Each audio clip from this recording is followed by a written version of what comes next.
Dr. Bonnen, can you tell me what are the current FFA guidelines on rockets? Like, is there permission that has to be sought before they shoot off a rocket?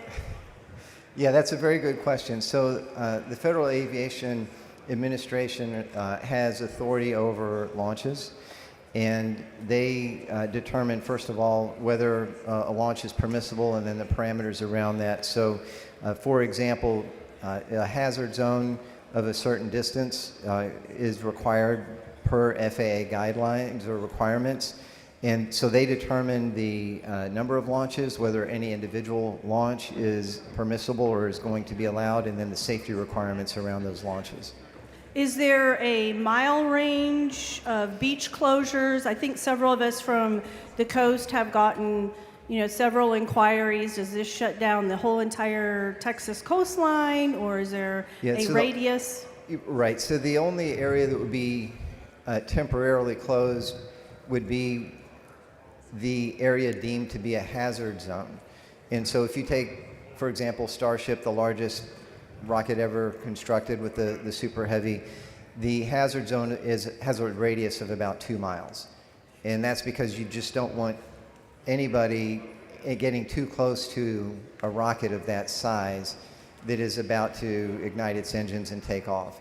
So that would be 2 miles. Is there any other county other than Cameron County that you know of that has a rocket launch? So there, or the ability? There are 2 locations in Texas where we're seeing commercial space launches, and one is suborbital flights that are in West Texas, and then the other, of course, is down in South Texas, where you're seeing a much larger vehicle that can be used for actually orbital flight. Okay, so you and I share Galveston County. I have the coastal end, including Bolivar. So this should not affect that portion of the beach at all. Yeah, so it doesn't matter where you are in the state. This would only have any impact if you were going to launch a rocket with the explosive power of 13,000 Hellfire missiles. If you do that, you shouldn't get too close to the rocket or let anybody else get too close to the rocket. And this is not a state requirement.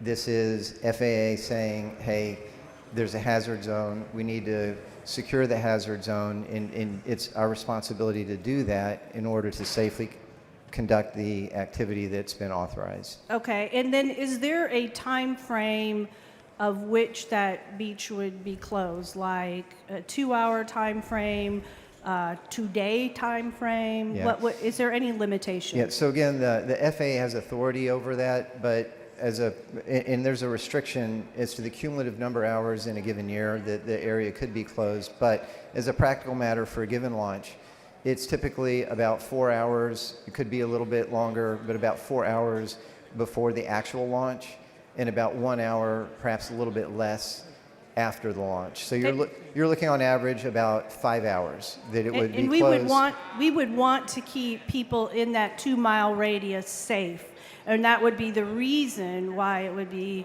a closure, is for the safety of all concerned. So basically what you're talking about is a temporary closure of 5 hours for an area with a radius of about 2 miles around a massive rocket that's about to take off.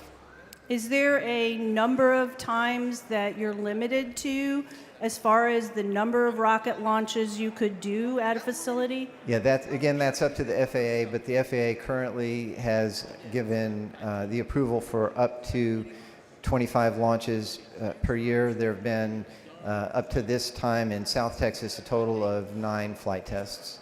Okay, so at the maximum right now, it would be like 2 times a month for 4 or 5 hours shutdown of that very close beach area that would be close to wherever they're doing the rocket launch. It's very limited, and it's only during that window of time when a launch activity is going to occur. Okay, Mr. Speaker,